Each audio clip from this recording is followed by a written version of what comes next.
Hello everyone, welcome to gate academy plus. मैं हूं गोपाल शर्मा और मैं आपको पढ़ा रहा हूं strength of materials. Strength of material के प्रीवियस लेक्चर्स में हम लोगों ने shear force and bending moment diagrams के बारे में काफी डिटेल में डिस्कशन किया था। वहां मैंने आपको बताया था कि किस तरह से आप लोग डिफरेंट लोडिंग कंडीशंस के लिए डिफरेंट बीम्स में shear force and bending moment के एनालिसिस कर सकते हैं using shear force and bending moment diagram.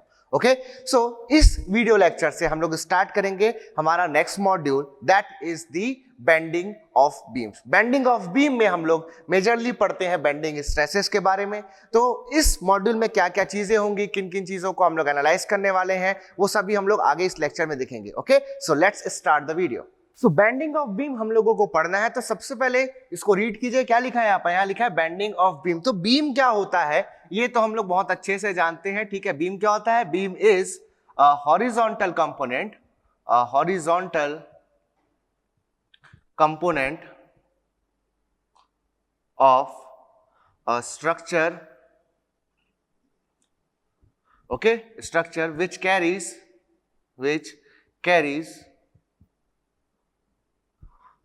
transverse load, okay।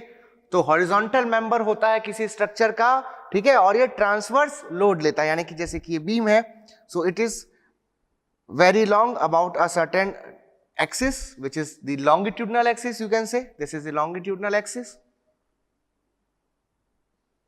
okay। so longitudinal axis हो गया इसका, और इसके म्यूचुअली परपेंडिकुलर जो दो एक्सिस होंगे they are the transverse axis. So इस ट्रांसवर्स डायरेक्शन में ये लोड लेता है, ऐसे स्ट्रक्चरल कंपोनेंट को हम लोग बीम कहते हैं। ये चीजें हम लोग प्रीवियसली देख चुके हैं। Now what does it mean by bending? तो जब भी आप वर्ड सुनते हैं बेंडिंग, तो एक जनरल आइडिया जो दिमाग में ऑटोमेटिकली क्रिएट होता है वो क्या है? वो ऐसा कुछ होता है कि आप समझते हैं कि आपके पास एक स्ट्रेट कोई ऑब्जेक्ट होगा, ओके, कोई भी स्ट्रेट ऑब्जेक्ट होगा, जैसा कि मेरे हाथ में ये पेन है, ये अभी मुझे स्ट्रेट दिखाई दे रहा है, ठीक है, और इस पे आप किसी तरीके का फोर्स लगाओगे और इसको आप लोग कुछ इस शेप में ले आओगे, अब किसी कर्व शेप में ले आओगे, तो मैं कहूंगा कि यहां पर बेंडिंग हुई है। So what is a bending? Bending is basically a process और you can say an operation, जिसमें हम लोग किसी स्ट्रेट ऑब्जेक्ट को एक कर्व ऑब्जेक्ट में कन्वर्ट कर देते हैं, या फिर अगर कोई ऑब्जेक्ट हमारे पास प्रीवियसली कर्व्ड है, पहले से ही उसमें कुछ ना कुछ कर्व है, तो उसको हम लोग और स्टीप कर देते हैं और उसको ज्यादा बेंड कर देते हैं इस तरीके से। सो उसके कर्वेचर को हम लोग बेसिकली और बढ़ा देते हैं, तो इस प्रोसेस को हम लोग बेंडिंग कहते हैं, ठीक है। सो बेंडिंग बेसिकली क्या, एक ऑपरेशन है या एक प्रोसेस है जिसको हम फोर्सेस अप्लाई करके, मोमेंट्स अप्लाई करके किसी भी कंपोनेंट में करते हैं, ठीक है ना। जो हमारे बीम्स होते हैं, ठीक है, किसी भी स्ट्रक्चर में जो बीम्स होते हैं उनमें ट्रांसवर्स लोड लग रहे होते हैं, जिनके कारण इनमें मोमेंट क्रिएट होता है। सो the moment at any section, okay, the algebraic sum of a moment at any section is known as bending moment। तो हम देख चुके हैं कि बीम्स में बेंडिंग मोमेंट होते हैं, जिसके कारण ये जो बीम है वो बेंड हो जाती है, okay, due to presence of the bending moments, okay. तो ये सारी चीजें हम लोग प्रीवियसली जानते हैं बीम के बारे में। बेंडिंग के बारे में जनरल आइडिया हम लोगों को ऑलरेडी है कि कोई स्ट्रेट चीज होगी, मैं उसको बेंड कर दूंगा तो इसको मैं बेंडिंग कहूंगा। अब इसको हमको मैथमेटिकली समझना है कि भाई बेंडिंग को हम लोग कैसे डिफाइन करेंगे, कैसे हम लोग उसको इंजीनियरिंग पॉइंट ऑफ व्यू से डिस्क्राइब करेंगे। चलिए इसको देखते हैं, ठीक है। तो इसको डिस्क्राइब करने के लिए आपको कुछ फंडामेंटल चीजों का पता होना जरूरी है। जैसे कि जब आप किसी चीज को कहते हैं, किसी बीम को कहते हैं कि ये बीम स्ट्रेट है, so what does it mean by straight beam? Okay, straight beam क्या होगा? कैसे आप किसी चीज को स्ट्रेट है या बोलोगे कि कर्व है, ऐसा कैसे डिफाइन करोगे? तो स्ट्रेट बीम है या आप कहोगे कि कर्व्ड बीम है, ये कैसे डिफाइन किया जाएगा? तो ये जो दोनों वर्ड्स हैं, इसको डिफाइन करने के लिए हम लोग इंजीनियरिंग में यूज करते हैं दो कीवर्ड्स का, and those are first the curvature, जैसा कि कुछ देर पहले मैंने बोला भी, curvature, okay. So curvature, we will discuss what is this, and second is the radius of curvature. Radius of curvature. तो इन दोनों के हेल्प से हम लोग बता सकते हैं कि कोई बीम स्ट्रेट है या कर्व्ड है, और क्या उसमें बेंडिंग हुई है या उसमें कोई बेंडिंग नहीं हुई है, हम इनके बेसिस पे बता सकते हैं, ठीक है। नाउ तो उसको समझना स्टार्ट करते हैं। तो जैसे कि देखते हैं हम लोग, सबसे पहले हमारा जो जनरल आइडिया है बेंडिंग का, कि स्ट्रेट कोई शेप होगा, उसमें मैं नंबर ऑफ फोर्सेस और मोमेंट्स अप्लाई करके उसको इस तरह से कर्व फॉर्म में ले आऊंगा, तो बेंडिंग हुई है, ओके। तो यहीं से स्टार्ट करते हैं कि हम उसको समझना। तो ये है आपका स्ट्रेट बीम, ठीक है। स्ट्रेट बीम है और ये उसका एक्सिस है, ओके, लॉन्गिट्यूडनल एक्सिस है। नाउ मैं क्या करता हूं, इन पे 2 पॉइंट लेता हूं, this is point A, this is point B. Now point A and point B पे एक मैं टेंजेंट ड्रॉ करता हूं, तो जब ये बीम हॉरिजॉन्टल है तो क्या होगा, इस पे ड्रॉ किया गया टेंजेंट, पॉइंट ए और पॉइंट बी पे ड्रॉ किया गया टेंजेंट इसके एक्सिस के कोलिनियर होगा, ठीक है, कोलिनियर होगा। अब क्या होगा, पॉइंट ए पे मैंने क्या किया, अब मैंने पॉइंट ए पे क्या किया, एक नॉर्मल ड्रॉ किया, यानी कि इस टेंजेंट से परपेंडिकुलर एक लाइन ड्रॉ करी, that is normal. So let us say this is normal number 1। Similarly point B से मैंने नॉर्मल ड्रॉ किया, so this will be normal number 2। Now normal number 1 and normal number 2 दोनों क्या होंगे, parallel होंगे, ठीक है। क्यों, क्योंकि ये लाइन हॉरिजॉन्टल है, ठीक है, ये एंगल 90 डिग्री, ये एंगल 90 डिग्री, साफ साफ समझ आ रहा है, दोनों पैरेलल है। अब स्कूल लेवल ज्योमेट्री में हम लोगों ने पढ़ा हुआ है कि 2 पैरेलल लाइंस हमेशा इंफिनिटी पे जाकर के एक दूसरे को इंटरसेक्ट करती हैं, तो इन दोनों का जो इंटरसेक्शन होगा, intersection of n1 that is normal number 1 and normal number 2 n2 will be at infinite पे इन दोनों का इंटरसेक्शन होगा, ठीक है। अब आपने क्या किया, अब आपने इस पे कुछ फोर्सेस और मोमेंट्स अप्लाई किए, ठीक है, और आपने इसके शेप को कुछ डिफॉर्म किया और अब इस बीम को डिफॉर्म करके आपने एक प्रोसेस के थ्रू बेंड कर दिया लाइक दिस। अब ये इस शेप में आ गया और ये इसका एक्सिस रहा। ये कौन सा एक्सिस है, ठीक है, ये कौन सा प्लेन है, we will be discussing, okay, आगे डिस्कस करेंगे इसको, बट अभी के लिए इसको सिर्फ समझिए कि कोई एक्सिस है, ठीक है। नाउ इस एक्सिस पे अगेन मैं पॉइंट लेता हूं, सी डी पॉइंट लेता हूं। नाउ सी पे अगेन मैं टेंजेंट ड्रॉ करता हूं, डी पे अगेन एक टेंजेंट ड्रॉ करता हूं और दोनों से मैं नॉर्मल ड्रॉ करता हूं, n1 and n2, n1 and n2, ठीक है, ये n1 है, ये n2। नाउ आपको देखने को मिलेगा कि इन दोनों का एक इंटरसेक्शन पॉइंट मुझे मिला O, ओके। अब ये जो हुआ है, ये जो मैंने आपके सामने बोर्ड पर ड्रॉ किया है, इसको एक रियल लाइफ एग्जांपल से समझते हैं, उसके बाद मैं आपको बताऊंगा कि हाँ एक्चुअली में हो क्या रहा है। आप जब इस ग्राउंड पे खड़े हैं, मैं इस प्लेटफॉर्म पे खड़ा हूं जब, तो मुझे लग रहा है कि ये जो पूरा प्लेटफॉर्म है कैसा है, फ्लैट है, ठीक है, बट क्या ये फ्लैट है, नो, बट मुझे फ्लैट दिख रहा है। क्यों दिख रहा है, क्योंकि अगर हम थोड़ा सा ध्यान दें, थोड़ा सा सोचें तो समझ आएगा कि हम किस पे हैं, हम धरती पे खड़े हैं, this is our earth, this is earth, right. Now earth का जो रेडियस या आप कह सकते हैं जो डायमीटर होगा, ठीक है, रेडियस और डायमीटर व्हाटएवर यू कैन से, ठीक है, दोनों में से जो उसका बारे में आपको समझना आप समझ सकते हैं, तो मैं रेडियस की बात कर रहा हूं पहले। तो अर्थ का जो रेडियस है वो बहुत ही लार्ज है, ठीक है। अब अगर आप इस अर्थ पे एक छोटा सा कोई आर्क लेते हो, उसके सरफेस पे एक छोटा सा कोई एरिया कंसिडर करते हो, DA कंसिडर करते हो, ठीक है, जैसे कि अर्थ के सरफेस एरिया के कंपैरिजन में जो प्लेटफॉर्म बना है मेरे क्लासरूम में, ठीक है, इसका जो एरिया है वो काफी नेग्लिजिबल है, बहुत ही स्मॉल है। तो उस कंडीशन में क्या होगा, अगर आप किसी बहुत बड़े सर्कल या बहुत बड़े स्फीयर का एक छोटा सा सेगमेंट लेते हो, तो आपको जो सेगमेंट दिखाई देगा वो एकदम फ्लैट दिखाई देगा, उसमें जो कर्वेचर इन्वॉल्व है वो आपको बिल्कुल दिखाई नहीं देगा, ठीक है। तो यहां से क्या समझ आता है, यहां से आप ऐसा कह सकते हो कि हर एक flat surface, each and every flat surface in the universe can be taken as a segment, a section of a very large sphere, okay? तो आपके सामने अगर कोई डेस्क है, कोई टेबल है, जिसको भी आप फ्लैट सरफेस समझते हो या देख सकते हो, आप कह सकते हो कि वो फ्लैट सरफेस जो है वो किसी बहुत बड़े स्फेरिकल सरफेस का, जिसका बहुत ही इनफाइनाइटली लार्ज रेडियस है, उसका एक छोटा सा वो हिस्सा है, ठीक है। तो उससे हमको ये समझ आता है कि आपके जितने भी स्ट्रेट सरफेसेस हैं वो किसी इनफाइनाइटली लार्ज सरफेस का हिस्सा है। यानी कि मैं कह सकता हूं ये जो बीम है, जो स्ट्रेट बीम है, वो किसी बहुत बड़े रिंग का सेगमेंट होगा, ठीक है, और उस रिंग का जो रेडियस होगा that will be infinitely large, okay. तो यहां से कंसेप्ट क्रिएट होता है कर्वेचर का एंड रेडियस ऑफ कर्वेचर का। तो जब आप लोग किसी भी बीम के एक्सिस से दो नॉर्मल ड्रॉ करते हैं, किन्हीं भी 2 पॉइंट से 2 नॉर्मल ड्रॉ करते हैं, तो नॉर्मल जो है वो कहीं ना कहीं जाकर के इंटरसेक्ट करते हैं। अगर ये नॉर्मल्स एक दूसरे को इंफिनिटी पे जाकर के इंटरसेक्ट कर रहे हैं, इसका क्या मतलब है? इसका मतलब ये है कि ये बीम जिसे मैं किसी बहुत बड़े सरफेस का, बहुत बड़े ऑब्जेक्ट का छोटा सा हिस्सा मान रहा हूं, उसका रेडियस कितना है? उसका रेडियस इनफाइनाइट है. So for a flat surface you can say that the radius of the surface जिसका ये हिस्सा है that is infinite, very large, right? तो हर एक स्ट्रेट सरफेस जो होता है that can be taken as a small segment of an infinitely large surface. Clear? So that's why जब आप कोई स्ट्रेट बीम लोगे, तो क्या होगा? उस पर ड्रॉ किए गए नॉर्मल जो है वो जाकर के एक दूसरे को इनफाइनाइट पे इंटरसेक्ट करेंगे. नाउ जब आप बीम को स्लाइटली कर्व कर दोगे, ओके, हल्का सा जब इसमें आप कर्व ला दोगे, तो उस कंडीशन में क्या होगा? आप लोगों को एक प्रोमिनेंट पॉइंट मिलेगा O, ठीक है, जिस पॉइंट पे दोनों नॉर्मल इंटरसेक्ट कर रहे हैं. नाउ जब मैं इन दोनों नॉर्मल को इस पॉइंट O पे इंटरसेक्ट कराया तो मुझे क्या मिला? इस कर्व का एक सेंटर मिला. O को मैं कहता हूं सेंटर ऑफ कर्वेचर. O को मैं कहता हूं centre of curvature. Now centre of curvature से इसके एक्सिस का या इस प्लेन का जो डिस्टेंस है, that is R. And R is what? R is the radius of curvature.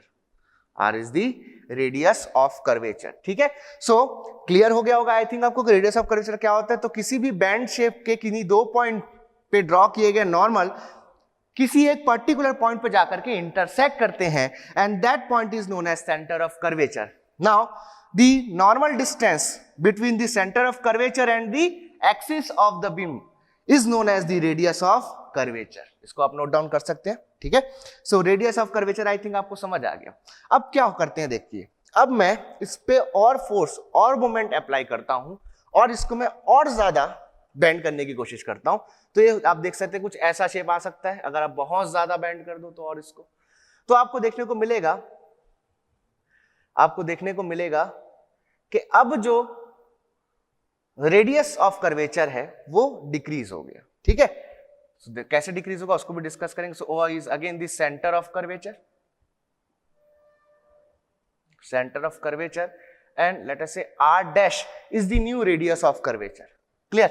तो देखिए, जब पहले बीम स्ट्रेट थी उस समय जो रेडियस मिल रहा था वो इनफाइनाइटली लार्ज था. ओके, इस केस में, स्ट्रेट बीम के केस में R was infinite. Straight beam क्यों? क्योंकि जो इंटरसेक्शन पॉइंट होगा नॉर्मल्स का वो डिसाइड करेगा कि सेंटर ऑफ कर्वेचर कहां है, और वो इंटरसेक्शन पॉइंट इनफाइनाइट पे लाई कर रहा है. That's why radius of curvature will be infinite in case of a straight beam. Clear? Now जब आपने उसको हल्का कर्व किया तो एक फाइनाइट वैल्यू मिल गई आपको, एक फाइनाइट लोकेशन पे आपको सेंटर ऑफ कर्वेचर मिला, आपको रेडियस ऑफ कर्वेचर मिल गया. अब आप जैसे इसको और बेंड करते जाओगे, क्या होते जाएगा? वैसे वैसे ये जो नॉर्मल्स का इंटरसेक्शन पॉइंट है वो क्लोज आते जाएगा. ओके, और जो रेडियस ऑफ कर्वेचर है वो डिक्रीज होते जाएगा. ठीक है? नाउ ये जो कर्व शेप है that is nothing but the curvature. तो जैसे जैसे आप इसको कर्व करते जा रहे हो, जितना ज्यादा ये स्टीप होते जा रहा है कर्व, हम कहते हैं कि कर्वेचर इज बीइंग इंक्रीज्ड. जैसे जैसे अभी यहां स्ट्रेट था, फिर थोड़ा कर्व किया गया, फिर और स्टीप कर्व किया गया, तो क्या हो रहा है? जो कर्वेचर है that is the deviation from the initial straight position, that is nothing but the deviation from the initial straight position. वो बढ़ता चला जा रहा है, कर्वेचर बढ़ता चला जा रहा है. तो कर्वेचर को भी हम लोग यहां पर डिफाइन करेंगे. तो कर्वेचर को रिप्रेजेंट करते हैं कप्पा से. ओके, के जैसा दिखता है almost. So this is the curvature, representation of curvature. Curvature जो होता है, कापा जो होता है, that is equal to 1/r, that is the radius of curvature. Okay, kappa is equal to 1/r हम लोग लिखते हैं मैथमेटिकली. तो अगर मेरे पास रेडियस ऑफ कर्वेचर डिफाइंड है किसी भी बीम का, तो उस कंडीशन में उसका जो कर्वेचर है वो यहां से डिफाइन किया जा सकता है. अब आप देखिए, जब आप लोगों का कोई भी ऑब्जेक्ट स्ट्रेट होगा तो अगर आप किसी को भी दिखा करके पूछोगे इसमें कर्वेचर कितना है, क्या ये बैंड है, वो बोलेगा नो, ये बैंड नहीं है. क्यों बैंड बोलेगा? क्योंकि उसको उसमें कोई भी हल्का फुल्का कर्व दिखाई नहीं दे रहा. उसका आप हल्का सा बैंड कर दीजिए, ठीक है, लाइक दिस, कुछ बैंड कर दीजिए. आप बोलोगे क्या ये बैंड है, क्या इसमें कर्वेचर है? ही विल से यस, इसमें कुछ ना कुछ कर्वेचर है, ये कर्व फॉर्म में दिख रहा है. तो जब बीम स्ट्रेट होती है, स्ट्रेट बीम जब होती है आपके पास, तो फॉर स्ट्रेट बीम जो रेडियस ऑफ कर्वेचर होता है मैंने क्या बताया, इन्फिनिटी होता है। सो ये r is equal to infinity हो जाएगा, तो यहाँ पर कर्वेचर मिलेगा आपको 1 by infinity, and 1 by infinity is nothing but 0. So for a straight beam the curvature is coming out to be 0. Okay, then as the r decreases, as r decreases on bending, जैसे जैसे आप क्या कर रहे हो, bend करते जा रहे हो और बेंड करते जा रहे हो, तो क्या होगा, कर्वेचर इंक्रीज होगा बेसिकली। तो और आर और कर्वेचर यानी कि कापा है एक दूसरे के इनवर्सली प्रोपोर्शनल। तो जैसे जैसे आपका कर्वेचर इंक्रीज हो रहा होगा, साफ साफ आपको दिख रहा है कि जो आर है ना, जो रेडियस ऑफ कर्वेचर है वो डेफिनेटली डिक्रीज हो रहा होगा। या आप इसका इनवर्स भी कह सकते हैं कि अगर रेडियस ऑफ कर्वेचर डिक्रीज होगा, इसका मतलब क्या है कि जो कर्वेचर है वो इंक्रीज हो रहा है। ठीक है, तो इसको दोनों डायरेक्शन में आपको पढ़ना है। दैट कर्वेचर इंक्रीज होने का मतलब यानी कि ज्यादा बेंड करने का मतलब क्या होगा, कर्वेचर इंक्रीज करने का क्या मतलब होगा कि रेडियस ऑफ कर्वेचर जो है वो डेफिनेटली अब डिक्रीज होता चला जाएगा। ओके, आर विल डिक्रीज, और अगर आर इंक्रीज होगा तो जो कर्वेचर है वो घटता चला जाएगा, और जब आर इन्फिनिट हो जाएगा तो कर्वेचर 0 हो जाएगा। तो एक कर्वेचर और रेडियस ऑफ कर्वेचर जो होते हैं ये दो फंडामेंटल कंसेप्ट होते हैं जिसके बेसिस पे हम लोग बेंडिंग को डिस्क्राइब करते हैं। If the radius of curvature is 0, okay, sorry, if the radius of curvature is infinite, that means the beam is straight. Okay, kappa is 0, and if it has a finite value, a certain value, you can say that there is a bending. Okay, तो ये fundamental definitions है जिसके basis पे हम लोग bending को define करते हैं। Now we will be seeing कि किस तरह से मैं बेंडिंग स्ट्रेसेस को कैलकुलेट करता हूं, what is actually bending stresses, उसके लिए क्या थ्योरीज हैं, क्या उसके लिए इक्वेशंस हैं, उसको अब हम लोग चलिए देखते हैं। ओके, सो आई थिंक आपको कर्वेचर रेडियस ऑफ कर्वेचर समझ आया। अब कुछ इंपॉर्टेंट चीजें हम लोग डिस्कस करते हैं जो आप लोगों को एकदम अच्छे से समझ आ जानी चाहिए। ठीक है, अगर ये चीज आपको समझ आ जाती है तो नो डाउट आप लोग का ये जो टॉपिक है वो बहुत ही स्ट्रांग हो जाएगा। तो चलिए समझिए, आपके पास कोई एक स्ट्रेट बीम है। ठीक है, ये स्ट्रेट कोई बीम है, इसका क्रॉस सेक्शन कुछ भी हो सकता है। ठीक है, any cross section can be there. Okay, कोई भी इसका क्रॉस सेक्शन हो सकता है। आप अपनी सहूलियत के लिए अगर चाहें तो जो हम लोग स्टैंडर्ड देखते हैं एक रेक्टेंगुलर क्रॉस सेक्शन देखने को मिलता है, तो अपनी सहूलियत के लिए आप इसको रेक्टेंगुलर भी मान सकते हैं। ओके, तो इसकी जो विड्थ है दैट इज बी, और इसकी हाइट है जो that is H. Clear? Now अब मैं क्या करता हूं, इस बीम को जो कि कैसी थी, इनिशियली स्ट्रेट थी, इनिशियली स्ट्रेट है, इसको अब मैं बेंड करता हूं किसी तरीके से। ठीक है, तो मैं इसको इस शेप में ला देता हूं। चलिए, तो ये शेप में आ गई। क्लियर? नाउ क्या क्या चीजें यहां पर हो रही हैं, जो अभी इसको जब मैंने बेंड किया तो जो जो चेंजेस आए हैं वो उसको हम लोगों को डिस्कस करना है। ठीक है, सो लेट अस से कि यहां पर ये जो पोर्शन है इसका नाम है ए बी, ये जो है this is C D. Okay, अब आप देख सकते हैं कि जब मैंने इसको बेंड किया तो क्या हुआ, जो ऊपर वाला प्लेन था इसको आप बोलते हो टॉप फाइबर, और जो सबसे नीचे वाला है that is bottom fibre. Okay, और you can say bottom most fibre. Okay, ऐसा बोल सकते हो। सो अब आप देखिए जो टॉप फाइबर है, मैंने जब इस तरह से बेंडिंग करी है, ये सब डिस्कस करेंगे हम लोग ये कैसे कैसे ये बेंडिंग हो रहा है। ठीक है, एक्चुअली अब इस चीज को पढ़ भी चुके हैं। इस शेप को हम लोग क्या बोलते हैं, दिस इज हॉगिंग। ठीक है, और इसका उल्टा अगर होता तो उसको हम सैगिंग बोलते हैं। सैगिंग और हॉगिंग हम लोग पढ़ चुके हैं। ऐसा करने के लिए कैसा मोमेंट अप्लाई करना पड़ता है, हम जानते हैं, ऐसा मोमेंट अप्लाई करना पड़ता है। लेफ्ट साइड में anti clockwise and right side में क्लॉकवाइज, इस तरह से मोमेंट अप्लाई करते हैं हम लोग, तो हमको हॉगिंग शेप मिलता है। इस बेंडिंग मोमेंट को हम लोग नेगेटिव लेते हैं। ये एक्सेट्रा इन्फॉर्मेशन अगर आप शियर फोर्स एंड बेंडिंग वाले मेरे लेक्चर्स देखोगे तो आपको डेफिनेटली मिल जाएगी, अच्छे से समझ भी आ जाएगी। ओके, नाउ अब देखिए हुआ क्या, जब आपने ऐसा बेंड किया इसको by application of a certain bending moment. Okay, तो हुआ ये कि ये जो फाइबर है ऊपर वाला, आपको देखने को मिला इसकी लेंथ बढ़ गई, कुछ बढ़ गई। ठीक है, और जो नीचे वाला फाइबर था उसकी जो लेंथ थी वो कुछ घट गई, कॉन्ट्रैक्शन हुआ उसमें।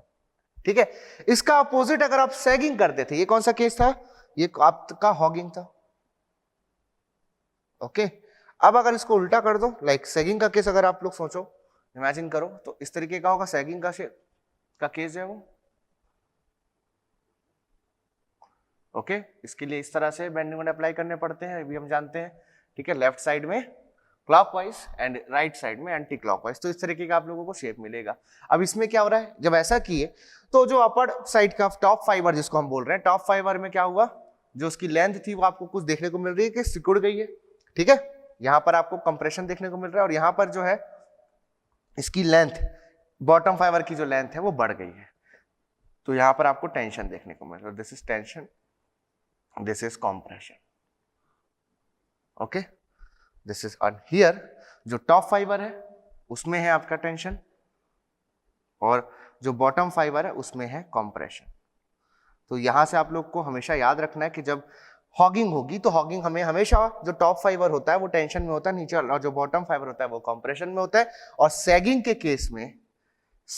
केस में जस्ट अपोजिट होता है, यानी कि सैगिंग के केस में जो टॉप फाइबर होता है वो कंप्रेशन में होता है और जो बॉटम फाइबर होता है वो टेंशन में होता है, ठीक है। नाउ अब आप समझिए कि क्या हो रहा है।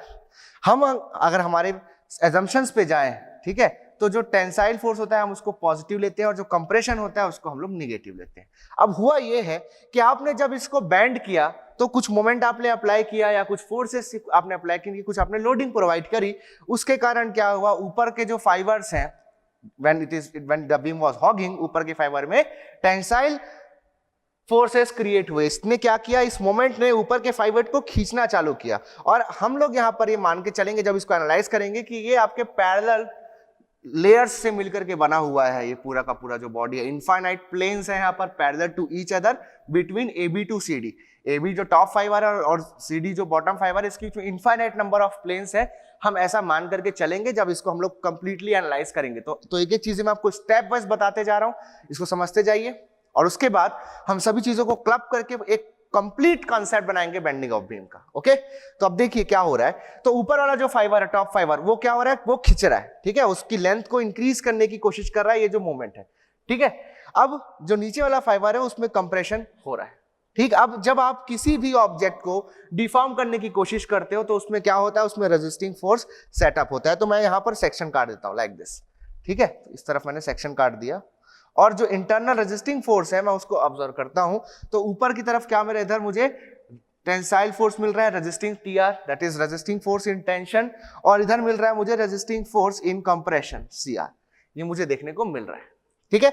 तो आप कह सकते हैं कि यहां पर फाइबर्स जो है वो टेंशन में है और इधर वाला फाइबर कंप्रेशन में है। Now it is positive and the bottom most is negative. और जब आप पॉजिटिव से निगेटिव जा रहे हो, यानी कि आप पहले तो खींच रहे हो और अचानक से एक प्लेन देखने को मिल रहा है नीचे की तरफ जहां पर आप उसको दबा रहे हो, यानी कि हुआ ये है कि जो फाइबर्स हैं उसमें टेंशन का साइज, उसमें जो फोर्सेस लग रहे हैं उसका जो साइन है वो पॉजिटिव टू निगेटिव गया, टेंसाइल टू कंप्रेसिव गया है, यानी कि बीच में डेफिनेटली एक ना एक प्लेन ऐसा होगा जिसके बाद ये नेचर जो है फोर्सेस का वो चेंज हुआ होगा, ठीक है। तो इसका ये मतलब है कि जो हम लोग जब जैसे जैसे टॉप और बॉटम फाइबर की बात करेंगे तो टॉप से बॉटम की तरफ जाने पे जो फोर्सेस का नेचर है वो चेंज होता जा रहा है, ठीक है। सो एक प्लेन आपको मिलेगा जहां पर कोई भी फोर्स नहीं होगी, ना तो टेंसाइल फोर्स आ रहा होगा और ना ही कंप्रेशन फोर्स आ रहा होगा।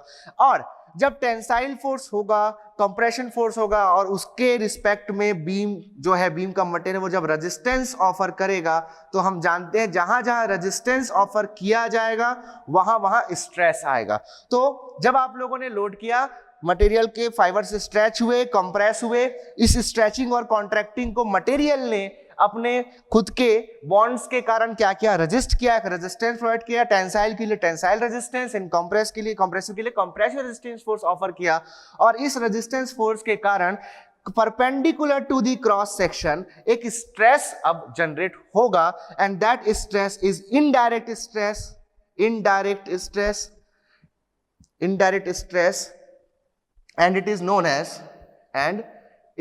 known as bending stress, bending stress. Bending stress को इनडायरेक्ट स्ट्रेस इसलिए कहा जा रहा है क्योंकि लोड किसी और तरह से लगाए जा रहे हैं और जो स्ट्रेस है वो किसी और तरह से इंड्यूस हुआ है। जैसे कि हम लोग जब डायरेक्ट स्ट्रेस बोलते हैं, जैसे कि लॉन्गिट्यूडनल स्ट्रेस डायरेक्ट स्ट्रेस होता है, आप लेंथ के अलॉन्ग लोड लगाते हो, लेंथ के अलॉन्ग ही स्ट्रेस प्रोड्यूस होता है। बट यहाँ क्या हो रहा है, यहाँ आप मोमेंट प्रोवाइड कर रहे हो और perpendicular the cross section normal stresses create हो जाएंगे एंड ये जो नॉर्मल स्ट्रेसेस है they are indirect just because क्योंकि लोडिंग वैसी नहीं थी, ठीक है, क्रॉस सेक्शन के नॉर्मल डायरेक्शन में लोड नहीं लगाया गया था, लेकिन लोड आया वहां पर, टेंसाइल फोर्स उसको फील हुआ, कंप्रेसिव फोर्स को फील हुआ due to some external loading and that's why stress induced हुआ, that's why it is indirect in nature and this is known as bending stress and it is normal to the cross section, normal to the cross section, clear,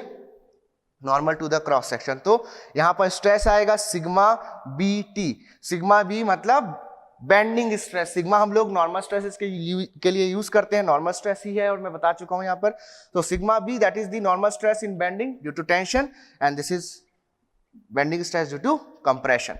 तो यहां पर tensile and compressive bending stress आपको देखने को मिले और मैंने बताया आपको कि एक प्लेन ऐसा होगा जिसपे ना तो कोई टेंसाइल फोर्सेस होंगे ना ही कोई कंप्रेसिव फोर्स होगा। तो वो जो प्लेन है, ऐसे इनफाइनाइट नंबर ऑफ प्लेन में से कोई एक ऐसा प्लेन है जिस प्लेन पे जो बेंडिंग स्ट्रेस है sigma B that is 0, okay. और जब आप पॉजिटिव से निगेटिव जाओगे तो बीच में हमेशा अगर आप एक नंबर सीरीज ऐसा ड्रॉ करो तो बीच में 0 होता है, इधर +1 +2 +3 ऐसा होता है ना, इधर -1 इधर -2। तो जब आप पॉजिटिव से निगेटिव साइड की तरफ जाओगे तो डेफिनेटली बीच में आपको एक ऐसा प्लेन मिलेगा जहां पर 0 स्ट्रेस होगा, okay. And that stress and that plane is known as neutral plane, neutral plane, okay. अब इस न्यूट्रल प्लेन में जैसे कि मैंने बताया ना ही तो कोई टेंसाइल फोर्स है ना ही कोई कंप्रेसिव फोर्स है और यहां कोई स्ट्रेस नहीं है क्योंकि यहां पर कोई फोर्स नहीं है। दैट्स वाई इसमें कोई डिफॉर्मेशन नहीं होगा क्योंकि जब आप लोड लगाते हो तभी डिफॉर्मेशन होता है, otherwise there will be no deformation. So neutral plane is a plane where strain is 0, कोई भी डिफॉर्मेशन नहीं होगा। दैट्स वाई जो स्ट्रेन होगा इस प्लेन में that is neutral plane will be 0 and bending stress will also be 0, bending stress will also be 0, clear. So ये हुआ न्यूट्रल प्लेन के बारे में, क्लियर। सो बेंडिंग स्ट्रेस हमको समझ आ गया कि जब मैं बेंडिंग करता हूं, कोई मोमेंट अप्लाई करता है, फिर नंबर ऑफ लोड्स अप्लाई करता हूं जिसके कारण बेंडिंग होती है, तो फाइबर्स में tensile and compressive forces set होते हैं। इसके कारण इस टेंसाइल एंड कंप्रेसिव फोर्स जो कि इस मेंबर में सेट हुए, इस बीम में सेट हुए हैं, इसको मटेरियल क्या करता है, रेजिस्ट करता है ताकि वो टूटे ना, ओके। और उस रेजिस्टिंग फोर्स के कारण which is tensile in nature और it can be compressive in nature, stress set up होता है and that stress is indirect stress and that indirect stress which is set up due to this resisting tensile and compressive force is known as bending stress and it acts normal to the cross section, ठीक है। जिस tension कैसा लगेगा, अगर आप यहाँ पर section काटोगे तो इसके नॉर्मल डायरेक्शन में टेंसाइल फोर्स आ रहा होगा, यहाँ पर नॉर्मल डायरेक्शन में कंप्रेसिव फोर्स आ रहा होगा, तो इसके कारण जो स्ट्रेस है वो भी कैसा होगा, नॉर्मल डायरेक्शन में होगा। So this was the concept of the bending stresses and the neutral plane, okay. Now मैंने कहा कि इस बीम का कुछ भी क्रॉस सेक्शन होता है, हो सकता है ट्रायंगुलर हो सकता है, सर्कुलर हो सकता है, तो मैंने एक रैंडम क्रॉस सेक्शन ड्रॉ किया। साथ साथ आपको सब बोला कि अगर आप लोगों को सहूलियत होती है रेक्टेंगल में, क्योंकि मैक्सिमम बीम्स हम लोग ऑब्जर्व करते हैं अपनी डेली लाइफ में वो रेक्टेंगुलर होती हैं, तो ऐसा रेक्टेंगुलर क्रॉस सेक्शन आप ले सकते हैं, ठीक है। तो मैंने क्या किया, आपको अभी एक प्लेन बताया जिसको हम न्यूट्रल प्लेन बोलते हैं। अब इस न्यूट्रल प्लेन को मैं क्या करूं, साइड व्यू से देखूं। ये है आपका बीम, ओके, इसकी विड्थ b है, हाइट इसकी h है, ओके। तो ये जो मैंने सेक्शन काटा है यहाँ पर, इस सेक्शन को काट के मैं इसका साइड व्यू देख रहा हूं लाइक दिस, ओके। तो मुझे क्या मिलेगा, ये जो प्लेन है which is neutral plane, neutral plane, इस न्यूट्रल प्लेन का साइड व्यू दिखाई देगा। अब साइड व्यू कैसे दिखाई देगा, अगर आपके पास कोई भी पेज हो और आप उसको कॉर्नर से देखोगे, साइड से देखोगे, तो क्या दिखाई देगा आपको, एक स्ट्रेट लाइन दिखाई देगी। यहां पर भी जैसे मैं आपको प्लेन को ड्रॉ कर रहा हूं इस व्हाइट बोर्ड में, तो क्या दिख रहा है आपको, एक लाइन ही तो दिख रही है। क्यों, क्योंकि आप जब भी किसी प्लेन को एज से देखते हो, कोने से देखते हो, तो क्या दिखता है, उस एक लाइन के जैसा ही दिखाई देता है। तो सिमिलरली क्या होगा, जब आप लोग उसको क्रॉस सेक्शन में इसको प्रोजेक्ट करोगे, यानी कि क्रॉस सेक्शनल प्लेन के साथ इस प्लेन का इंटरसेक्शन ड्रॉ करोगे तो आपको एक एक्सिस मिल जाएगा, ठीक है। So this is your cross section, this is your cross section, this is your cross section, और इस क्रॉस सेक्शन के साथ मैंने क्या किया, न्यूट्रल प्लेन का इंटरसेक्शन ड्रॉ कर दिया, ठीक है। साइड से देखा बेसिकली मुझे, तो मुझे एक एक्सिस मिला and this is known as NA, that is neutral axis, neutral axis, ठीक है। तो जो न्यूट्रल प्लेन है, the intersection of neutral plane and the cross section of the beam gives us a axis that is known as neutral axis. तो लिखता हूं यहां पर intersection of neutral plane and cross section of beam is known as neutral axis, okay। तो इसको neutral axis कहते हैं। Now this axis is very important for us. अब ऐसा क्यों, इसको समझते हैं, ठीक है। तो इसको समझने के लिए एक बेसिक सा एग्जांपल दे रहा हूं, ये आप लोग को बहुत ध्यान से समझना होगा ताकि आप लोगों को जो कॉन्सेप्ट है वो क्लियर हो जाए, ओके। तो मैं इसके लिए, इसको समझने के लिए मैं एक कैंटिलीवर बीम ले रहा हूं। आप लोग सेम कंसेप्ट चाहे तो एक सिंपली सपोर्टेड बीम की हेल्प से भी समझ सकते हैं, तो मैं यहां पर एक सिंपली सपोर्टेड बीम भी ड्रॉ कर देता हूं, ठीक है। So this is a simply supported beam, this is the length of beam और span of beam, okay okay. Now this is the neutral plane, okay, this is the neutral plane, NP लिखता हूं इसको मैं short में, okay. और ये जो है इसका क्रॉस सेक्शन है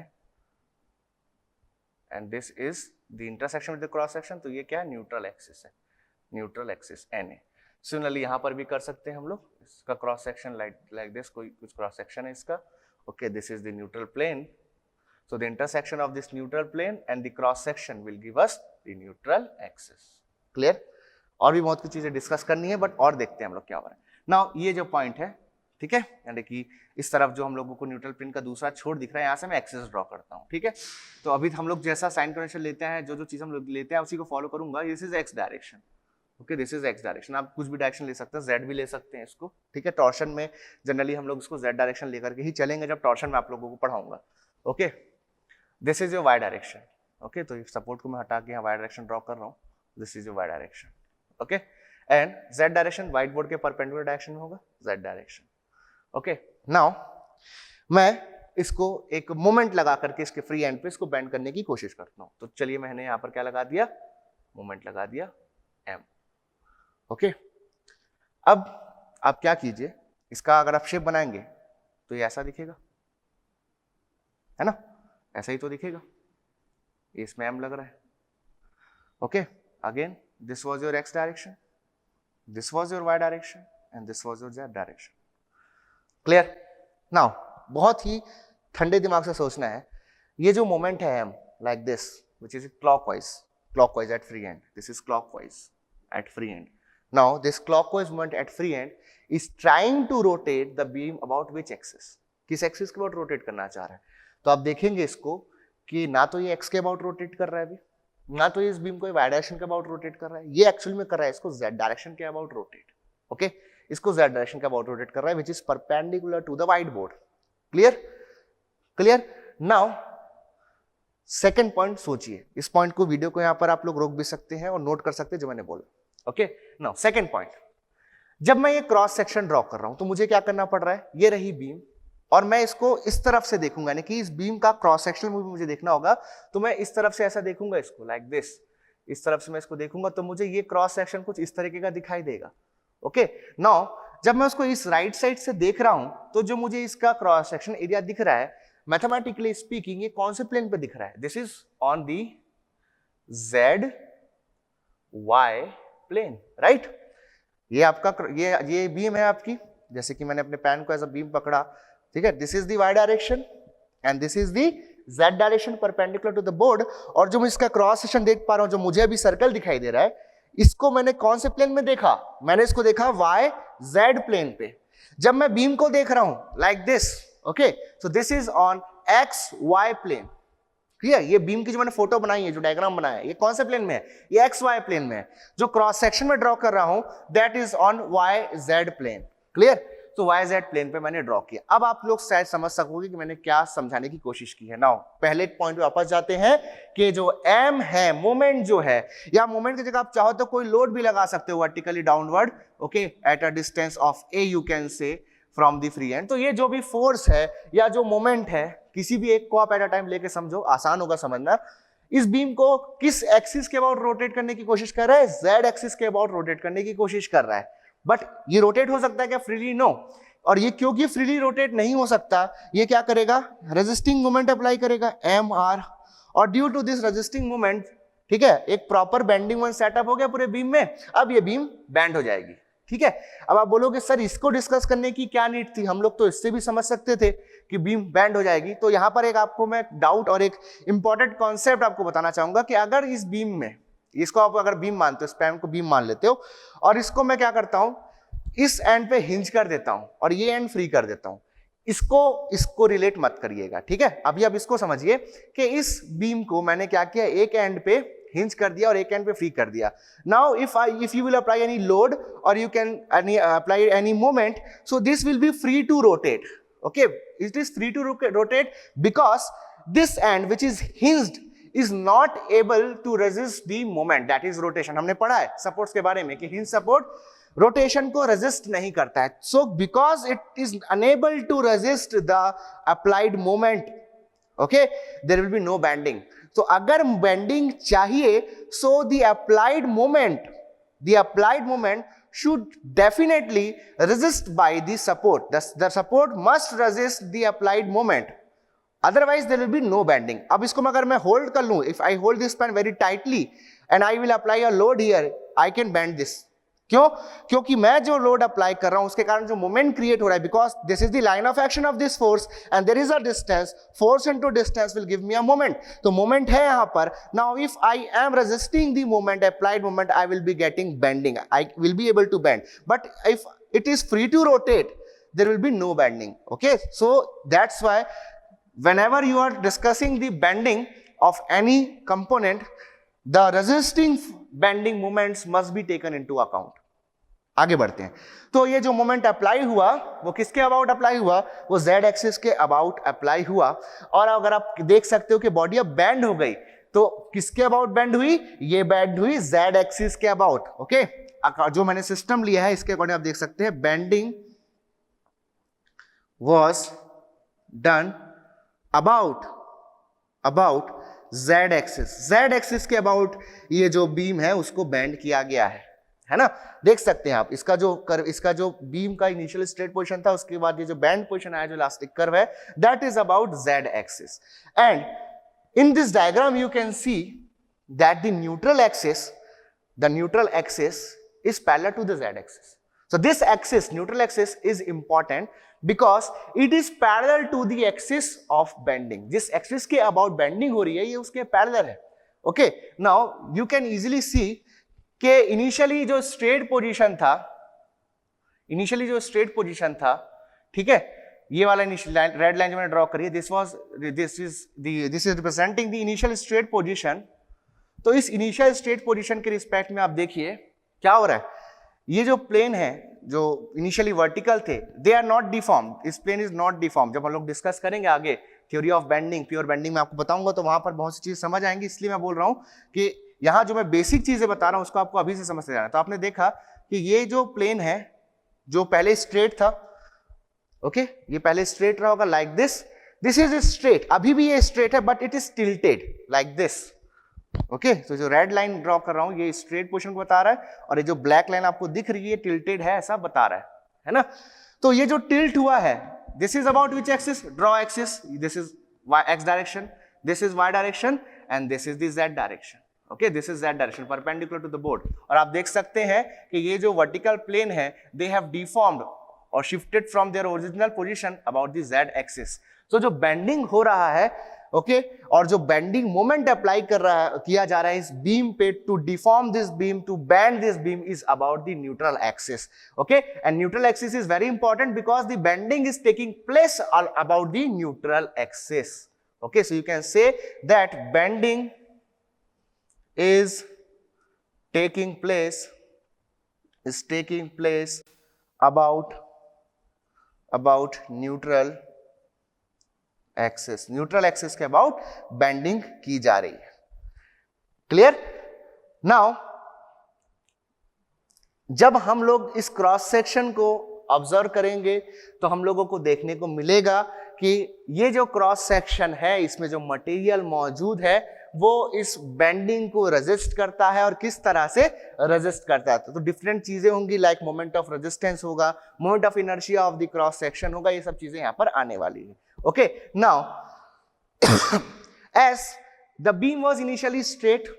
ओके और हम जानते हैं लॉ ऑफ इनर्शिया के कोई भी ऑब्जेक्ट जो किसी स्टेट ऑफ मोशन में है, किसी भी कंडीशन में है, वो अपने उस स्टेट ऑफ मोशन को कंटिन्यू करता है unless it is disturbed by an external agent. Okay तो क्या हो रहा है, ये जो क्रॉस सेक्शन था वो अपने इनिशियल पोजीशन से देखिए आप डिफॉर्म हो रहा है. ठीक है डिफॉर्म हो रहा है. तो अभी भी ये शेप वर्टिकल ही है, स्ट्रेट ही है, बट ये अपने इनिशियल पोजीशन से टिल्ट हो रहा है, डिसलोकेट हो रहा है उस जगह से. तो किस एक्सिस के अबाउट डिसलोकेट हो रहा है? About neutral axis. ओके सो जब हम लोग क्रॉस सेक्शन एरिया को डिफाइन करेंगे, जब हम लोग इसकी क्रॉस सेक्शन को जब एनालाइज करेंगे तो हम एनालाइज करेंगे अबाउट न्यूट्रल एक्सिस. ओके सो जब भी हम लोग इसको एनालाइज करेंगे तो हम लोग कैसे एनालाइज करेंगे? By taking moment of inertia. Okay so moment of inertia लिया जाएगा. नाउ मोमेंट ऑफ इनर्शिया किसके अबाउट लिया जाएगा? क्योंकि बेंडिंग मोमेंट जो है, जो एक्सटर्नल एजेंट है, वो किसके अबाउट एक्ट कर रहा है? ये किसके अबाउट एक्ट कर रहा है? ये एक्ट कर रहा है न्यूट्रल एक्सिस के अबाउट. दैट्स व्हाई जो मोमेंट ऑफ इनर्शिया होगा इस क्रॉस सेक्शन का, ओके वो किसके अबाउट लिया जाएगा? वो लिया जाएगा न्यूट्रल एक्सिस के about. So MOI will be taken about neutral axis. तो जो जितने फंडामेंटल कंसेप्ट है बेंडिंग ऑफ बीम्स के वो मैंने यहां पर आपके सामने डिस्कस किए हैं. ओके नेक्स्ट लेक्चर में मैं आपके साथ डिस्कस करूंगा कॉन्सेप्ट ऑफ प्योर बेंडिंग के. प्योर बेंडिंग क्या होती है, कहां हम लोग को देखने को मिलती है और ये क्या इसकी लिमिटेशंस है. ठीक है और हम लोग नेक्स्ट वीडियो में देखेंगे द बेंडिंग इक्वेशन, जिसको हम लोग थ्योरी ऑफ प्योर बेंडिंग या थ्योरी ऑफ बेंडिंग के नाम से भी जानते हैं. वहां पर मैं जो डिफरेंट एजम्पशंस हैं वो आपको बताऊंगा, उसका जो एक्सप्रेशन है उसके सारे इंपॉर्टेंट पॉइंट हम लोग डिस्कस करने वाले हैं. सो उसका आप लोग बिल्कुल वेट कीजिएगा, बहुत जल्दी मैं उस लेक्चर को आपके सामने लेकर के आऊंगा. ओके तो इस वीडियो लेक्चर से आपको जो सीखने को मिलेगा, जो भी आपके व्यूज हैं इस लेक्चर के बारे में, बहुत दिनों बाद स्ट्रेंथ ऑफ मटेरियल का मैंने एक लेक्चर आपके सामने लाया है, तो लेट के लिए I am very very sorry, क्योंकि हम लोग अपने जो पेन ड्राइव कोर्स हैं, जी ड्राइव कोर्सेज के कंटेंट थे, हम लोग उसमें बिजी थे, जैसे कि मैंने प्रीवियसली आपको क्लियर भी किया 1-2 बार. ठीक है सो आई होप आप लोग नेक्स्ट लेक्चर के लिए एक्साइटेड होंगे. ठीक है अगर आप हमारे चैनल पे फर्स्ट टाइम आए हैं तो इस चैनल को सब्सक्राइब करना ना भूलिए और नीचे बने बेल आइकन को जरूर दबाइए ताकि लेटेस्ट नोटिफिकेशंस जो है इस चैनल के वो आपको टाइम टू टाइम मिलते रहें. मेरे और मेरे गेट एकेडमी प्लस टीम की तरफ से आप सभी को थैंक यू.